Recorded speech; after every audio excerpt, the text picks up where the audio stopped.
Hello student, welcome to today's class. आज की class में हम डिस्कस करने वाले हैं माई एसक्यूएल और एसक्यूएल। तो माई एसक्यूएल क्या होता है और एसक्यूएल क्या होता है, इन दोनों के बारे में डिस्कस करने वाले हैं और इन दोनों में डिफरेंस क्या होता है। तो चलो आज की क्लास स्टार्ट करते हैं और साथ में चैनल को जरूर सब्सक्राइब कर लें ताकि आपको लेटेस्ट अपडेट मिलती रहे। Structure query language SQL. One has to write application programs to access data in case of a file system. तो हम फाइल सिस्टम या फाइल हैंडलिंग ऑलरेडी पढ़ चुके हैं पाइथन में। तो वहाँ पे हम फाइल को एक्सेस करने के लिए सबसे पहले फाइल को ओपन कर रहे थे, उसके बाद उसमें अगर रीड करना हो तो रीड कर सकते हैं या राइट करना हो तो राइट कर सकते हैं, बट यूजिंग पाइथन प्रोग्राम। तो वो सब हम उसके लिए पाइथन में प्रोग्राम लिख रहे थे वहाँ पे। तो किसी भी फाइल को एक्सेस करने के लिए हम प्रोग्रामिंग लैंग्वेज की हेल्प ले रहे थे वहाँ पे। तो ये भी आपका डाटा ही तो स्टोर हो रहा था वहाँ पे, फाइल में आपका एक्चुअल में डाटा ही स्टोर हो रहा था, उस डाटा को हम एक्सेस कर रहे थे यूजिंग प्रोग्रामिंग लैंग्वेज। बट अभी हम जो स्टडी कर रहे हैं RDBMS, तो ये भी आपका एक सॉफ्टवेयर है। कौन सा सॉफ्टवेयर है ये? जिसमें आपका डाटा स्टोर होता है, जिसमें आपका डाटा स्टोर होता है इन the form of relation, in the form of relation या फिर इन द फॉर्म ऑफ टेबल। अब इस डाटाबेस से अगर हमें डाटा को एक्सेस करना हो, इस डाटाबेस से डाटा को एक्सेस करना हो, तो उसके लिए हम क्या यूज करते हैं? क्यूरी लैंग्वेज का यूज करते हैं यहाँ पे। अब वो क्यूरी लैंग्वेज कौन सी है? एक स्ट्रक्चर क्यूरी लैंग्वेज है, जो कि मोस्टली सारे relational database management software use करते हैं, जिसमें से आपका एक है माई एसक्यूएल। ये भी एक आपका RDBMS सॉफ्टवेयर है, जहां पे आपका डाटा स्टोर होता है इन the form of relation. Oracle ये भी एक अनदर RDBMS सॉफ्टवेयर है। एसक्यूएल सर्वर ये भी एक सॉफ्टवेयर है। तो इन सब से डाटा को एक्सेस करना हो तो हम कौन सी लैंग्वेज का यूज करेंगे यहाँ पे? Structure Curie language, SQL, structure Curie language. Next है माई एसक्यूएल। तो जैसा कि अभी मैंने बताया, माई एसक्यूएल क्या है? आपका एक RDBMS सॉफ्टवेयर है, जहां पे आपका डाटा स्टोर होता है, डाटाबेस, जहां पे आपका डाटाबेस स्टोर होता है इन the form of relation, in the form of relation. तो MySQL is A freely available open source relational database management system. अब फ्रीली का मतलब क्या है? ये फ्री ऑफ कॉस्ट अवेलेबल है, और ओपन सोर्स का मतलब इसका आपको कोड भी मिल जाएगा। ठीक है, फ्री में कोड मिल जाता है और इसके लिए कोई भी आपको पैसे नहीं देने हैं, और ये किसी भी साइट से आप डाउनलोड कर सकते हो। ठीक है, तो इसका जो सोर्स अवेलेबल है वो है आपका www.mysql.org। इस वाली साइट पे इसका आपको लिंक भी मिल जाएगा डाउनलोड करने का। अब ये MySQL क्या है? एक आपका RDBMS सॉफ्टवेयर है जो कि यूज करता है स्ट्रक्चर क्वेरी लैंग्वेज को।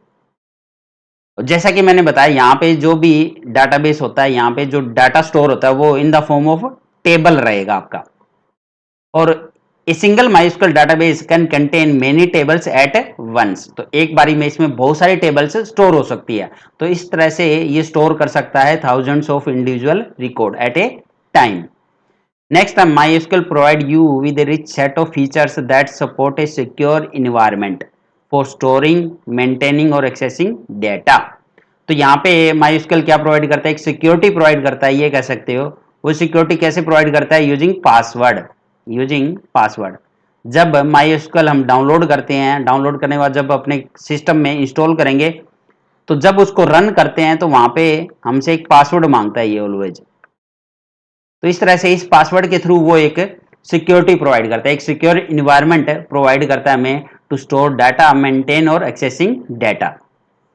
नेक्स्ट है MySQL is a fast, reliable और scalable alternative to many of the commercial RDBMS available today.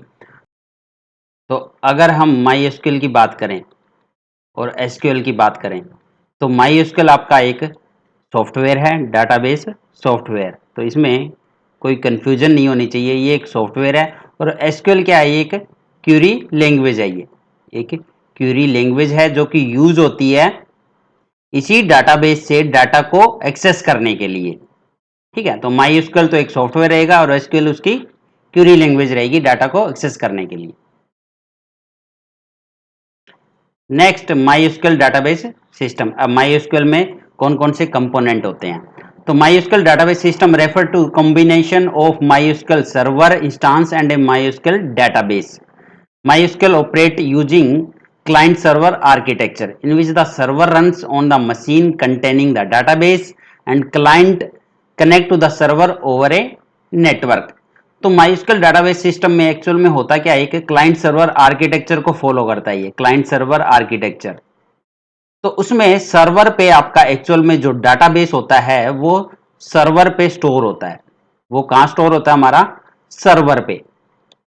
तो ये डाटाबेस है, जैसे ये एक्चुअल उस मशीन पे स्टोर रहेगा जो आपका सर्वर है। तो पूरा पूरा डाटाबेस यहीं स्टोर होता है। और क्लाइंट क्या करते हैं? अब क्लाइंट क्या है? जो यूजर है। तो वो क्लाइंट क्या करेंगे? रिक्वेस्ट करेंगे इस डाटाबेस से डाटा को एक्सेस करने के लिए सर्वर को। अब सर्वर से रिक्वेस्ट करते हैं और सर्वर उन रिक्वेस्ट को फिर अप्रूव करता है, अप्रूव करेगा मतलब, ठीक है, और उसके बाद उनका रिप्लाई देगा ये। तो इस तरह से क्लाइंट सर्वर आर्किटेक्चर फॉलो करता है हमारा MySQL डाटाबेस सिस्टम। तो नेक्स्ट हमारा दास server. MySQL server listen for client request coming in over the network and access database content according to those requests and provides that to the clients. Or clients are the program that connect to the database server and issue queries in a pre-specified format. तो MySQL is compatible with the standard based SQL language. तो इस तरह से client क्या करता है? Request करता है सर्वर को through a program in a pre specified format. मतलब कि एक फॉर्मेट होता है, उसी फॉर्मेट में ये रिक्वेस्ट करेगा। जैसे हम यहाँ पे एक लैंग्वेज पढ़ेंगे एसक्यूएल, तो इसका एक प्री डिफाइंड फॉर्मेट है, तो उसी फॉर्मेट में आपको यहाँ पे प्रोग्राम लिखने होंगे डाटा को एक्सेस करने के लिए डाटाबेस से। तो ये एसक्यूएल लैंग्वेज अभी हम पढ़ने वाले हैं नेक्स्ट। तो ये एक क्वेरी लैंग्वेज है जो कि इस डाटाबेस को एक्सेस करेगी, इस डाटाबेस को सर्वर से एक्सेस करने में हेल्प करेगी।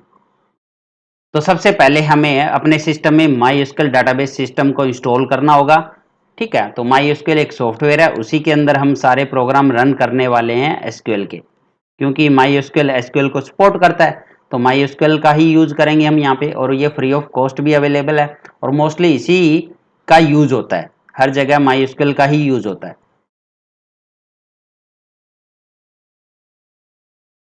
नेक्स्ट अगर कंपेयर करें MySQL और एसक्यूएल में, तो जैसा कि मैंने बताया MySQL क्या है? आपका एक डाटाबेस सॉफ्टवेयर है, ये एक डाटाबेस सॉफ्टवेयर है, और एसक्यूएल एक क्वेरी लैंग्वेज है जो कि डाटा को एक्सेस करने में हेल्प करेगी इसी डाटाबेस से। तो in order to access data within the MySQL database, all the programs and users must use structure query language.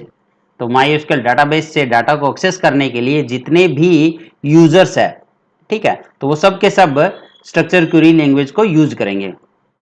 तो SQL is a set of command that is recognized by nearly all RDBMS. अब SQL क्या होती है? एक query language है जिसमें set of commands होती है जो कि हर RDBMS रिकॉग्नाइज्ड कर सकता है। The structure query language is a language that enables you to create or operate on relational database, which are the sets of related information stored in the table. ये बार बार आप पढ़ते आए हो।